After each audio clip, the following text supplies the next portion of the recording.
नमस्कार मित्रों, इस समय हम मौजूद हैं मलौली गांव में। बैकुंठपुर जयप्रकाश जी की जो संदिग्ध परिस्थितियों में मृत्यु है, उस मामले पर हम आए हैं मलौली गांव में, और जो इनका ननिहाल है। और आइए उनकी मामी से बातचीत करते हैं और जानकारी लेते हैं कि क्या कुछ पूरा मामला है।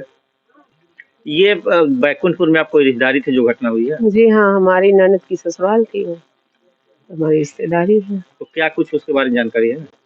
हाँ, हमारे भगना लापता है, उनको कहीं फेंक दिया गया या गाड़ दिया गया या जला दिया गया, हम लोग को कोई जानकारी नहीं। ये कौन किया होगा? ये उसकी पत्नी और उसके साथी है जो दीपू यादव, इन्होंने ही किया इस घटने को, क्योंकि उसको बहुत तरह से मारा जाता था, उनको भोजन नहीं दिया जाता था। तो ये सब उनके साथ इतने प्रयत्न किए थे, वो बोलते भी थे हमारे घर आने से कि ये साथ नहीं देगा तो साला इसी को दिया जाएगा। तो ये बोले थे, करके दिखा दिए। कौन बोले थे? दीपू यादव बोलते थे ये बात। आपसे बोले थे? हाँ, हमारे घर में भी बैठ के बोले थे ये। अच्छा, वो दीपू यहाँ आते थे? जी हाँ, आए थे, उन्हीं को लेकर वो आए थे, हम तो उनको नहीं जानते थे। उनकी पत्नी जो हमारी बहू है वो लेकर आई थी, वो हमारा परिचय कराई। अब प्लस हमसे भी ठगी किए ये सब, हमसे 1,60,000 रुपया ठगी किए। उसका भी हमने मुकदमा किया हुआ है। ये फौज छोटी मोटी घटना तो करती थी, आज भी कर दी। अगर इसको कानूनी सजा नहीं मिले तो इसकी हिम्मत बढ़ती जाएगी, एक क्राइम और जन्म ले लेगा संत कबीर नगर में। ये घटना आपको कैसे पता चली? ये रात में जब पुलिस 12 बजे आई तब पता चली हमें। आपके घर आई थी पुलिस? हाँ, पुलिस हमारे घर आई कि आप रिश्तेदार है। तो पुलिस को तुम घर के बारे में रिश्तेदार बता रही, और अगर तुम्हारा पति है या बीमार है या कुछ हो गया है तो तुम रिश्तेदार को बोलना नहीं सुनी। बाप थे, उनको भी आपने खबर नहीं दिया। कैसे भी बाप रहेगा, बेटा है तो जरूर दौड़ेगा वो। आप तो कैसे अनुमान लगा ली कि वो नहीं आएंगे? वो तो कह रहे सबको सूचना दिया गया था। किसी को नहीं दिया, सबका फोन टेस्ट कर सकते हैं आप लोग। और जिला नहीं और डॉक्टर नहीं है, अपने बेटे को भी और नाम ससुर का लगाती है। जब बेटा बीमार है, हमको नजदीक जो डॉक्टर मिलेगा हम उन्हीं पर जाएंगे। इसी तक गोरखपुर में ही डॉक्टर है। और जब बच्चा ये हो गया, नष्ट कर ली, तो उनको शांति मिला। पहले वंश को खाई या पति को खा गई। ये हिंदू सिंदूर में इन्होंने बयान दिया है कि हमारा रीति रिवाज से, तो क्या पति मरता है तो रीति रिवाज भाड़ में चली जाती है। ये ले जाकर जलाती है गोरखपुर में, गवाह बनाती है बिहार घाट को कि हम बिहार में जलाए थे। पुलिस भी गई तो बोलती बिहार घाट में चला था। हम मोटी डोमिन से पूछे तो इससे वो एक मोटी औरत आई थी, 4-5 रिश्तेदार थे। ऐसे कैसे गोल गोल जवाब पुलिस भी दे रही, कोई तहरीर देने को लिखित रूप से नहीं। कौन कह रहा कि बिहार घाट?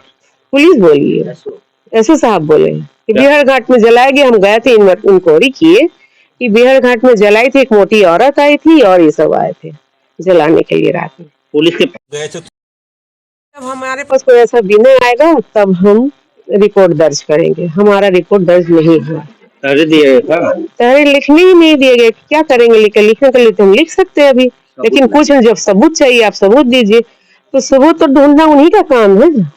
वो हमसे भी अगर सबूत मांगेंगे तो वो आएंगे हमारे पास। जब हम देंगे ही नहीं कुछ लिखित रूप में तो आप हमारे पास आओगे भी नहीं।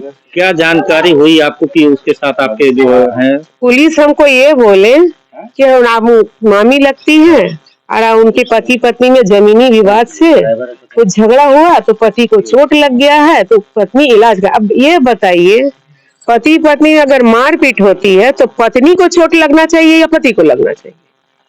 ये भी एक सवाल है। जब ड्राइवर गाड़ी छोड़कर भाग गया तो गाड़ी यहाँ से बैकुंठपुर से गोरखपुर कैसे गई? प्लस गाड़ी गई तो पुलिस क्यों नहीं कैप्चर की कोई भी कैमरा में कि ये नंबर की गाड़ी कहाँ कहाँ जा रही है? ये तो पुलिस गवाही खोज रही है ना, सबूत खोज रही थी। ये सब तो उनको करना था। आप अपनी बहू से बात की? नहीं, हम नहीं बात करते। जब से वो हमसे ठगी की है और हमको बोले हम आपको नहीं पहचानते हैं, तो नीच औरत के सामने हम नीच गिरने जाए, हमने केस किया है।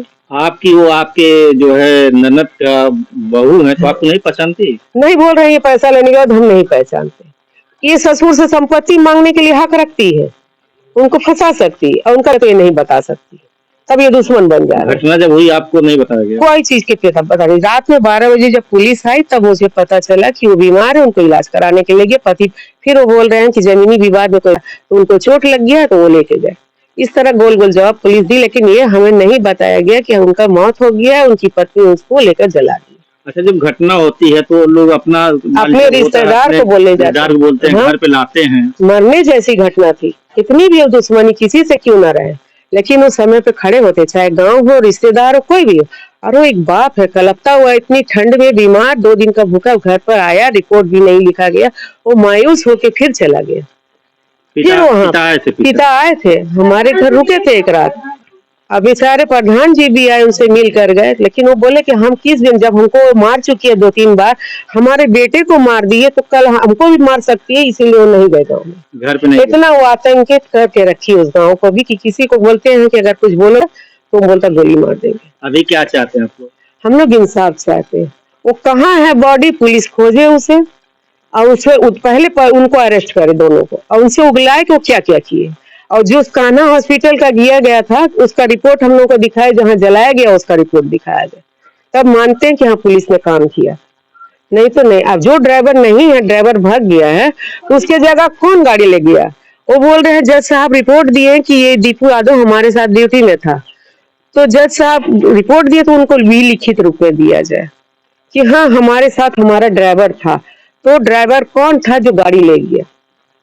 अब क्या कोई जाता है अपने पति का इलाज कराना, क्या उसको नहला कर भींगे कपड़े में ले जाते हैं, पुअरा में नीचे लेटा कर ले जाते हैं? तो इतनी पत्नी हो कि इतना हिम्मत, अकेली एक औरत 2 बच्चियों के साथ की है, तो कल को बड़ा क्राइम होगा तो पुलिस उसको उसी तरह ढकेगी। बोलना चाह रहे हैं कि हमने जो रिपोर्ट आप लोगों को दिया है और जो अज्ञात लोग हैं, और ये दोनों दीपू और जयश्री, अगर इन लोग का कोई ऐसा हमारे साथ ये होता है तो ये दोनों के साथ उन अज्ञातों का भी नाम नंबर लेकर हमारा रिपोर्ट दर्ज कर लिया जाएगा। हमें न्याय चाहिए, तो हमारे पर कोई ऐसा हमला होता है तो इनकी जिम्मेदार दीपू यादव, जयश्री पांडे और कुछ लोग अज्ञात है। ठीक है, ये आप लोग देखिए, मेहरबानी कीजिए। आप जयश्री पांडे कौन है? जयश्री पांडे वही तो है, जय दीपू जो उनकी पत्नी है, जय क्या नाम है, जयप्रकाश के उनकी पत्नी है वो जयश्री नाम है। हाँ, उनका नाम जयश्री है। ये सिंदूर पे तो बयान दे दी, जलाने पे बयान नहीं दी। ये कौन होती है अपना मन से बॉडी जलाने वाला? उसके परिवार के रिश्तेदार के रहते, अकेली ये नहीं है, तो इसके ससुराल वालों को भी हाथ। बॉडी जलाने में कितना समय लगता होगा? अब वो जलाई है तो वो समय वही बताएगी, तेल डाल के जलाएगी तो 1 घंटे में चल जाएगी। मृतक के ये हर चीज का रिपोर्ट बनाते हैं, तो उसका भी तो रिपोर्ट रखना चाहिए। रिकॉर्ड के पति का अंतिम संस्कार कर रहे हैं, क्या ये भूल गई? अच्छा, मेन बात है कि इनकी फोन उस समय लोकेशन ट्राई हो रही थी तो बंद थी, सिम का पता ही नहीं था। अचानक से मोबाइल फिर चालू हो गई, ये दोनों का ही बंद था हुआ है, दीपू यादव का भी और उसकी जयश्री का भी। अभी मोबाइल फिर कैसे ऑन हो गया? तो ये सब सोची समझी एक साजिश थी, जिसको इस तरह का घटना का अंजाम दिया जा रहा है। इसको तोपा जा रहा है, इसको तोपाना। जयप्रकाश पांडे के आपके आप थे, हाँ, और इधर और कोई रिश्तेदार था? और इधर उनके कोई रिश्ता, नजदीकी में अभी हम ही थे। हाँ, जयश्री पांडे की वो जो है जया जो है, उनकी बहन वन है आसपास क्षेत्र में, ये सब मिल को इस घटने को चाप दिए हैं।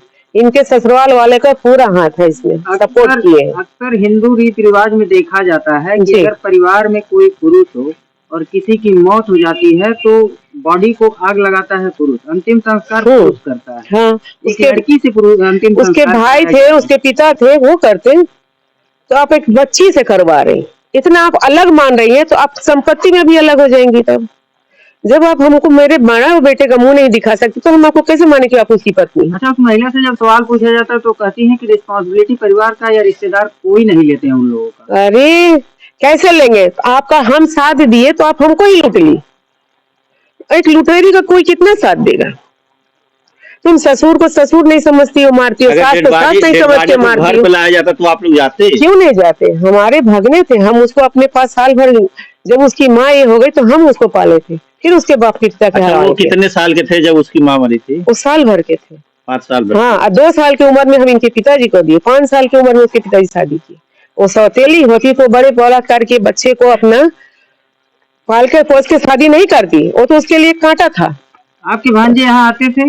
हाँ, हमसे हाल चाल लेते थे, पूछते थे मामी कैसी है, कोई ऐसा बात हो मामी हमसे बोलिए। 4 दिन पहले जब वो आए हैं कमा करके, तो उसके बीच में यहाँ नहीं, वो किसी को लाए थे इलाज करवाने के लिए, और किसी की तरफ से कंपनी उनको बोले थे कोई बीमार है, उसको इलाज कराने लिए आए थे, और 3 दिन हुआ था, चौथे दिन हो गई। अच्छा, बातचीत कोई हुई थी फोन पे? नहीं, अभी हमसे कोई बात नहीं होती। वो आए थे तो उसी में बिजी थे, बेचारे को खाना पीना भी नहीं दिया गया, वो किसी और के यहाँ से खाना खा के कई दिन गुजारे।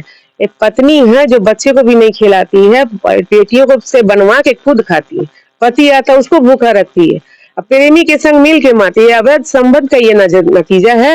इसमें सबसे बड़ी भूमिका इसकी पत्नी दीपू यादव की पत्नी का भी है।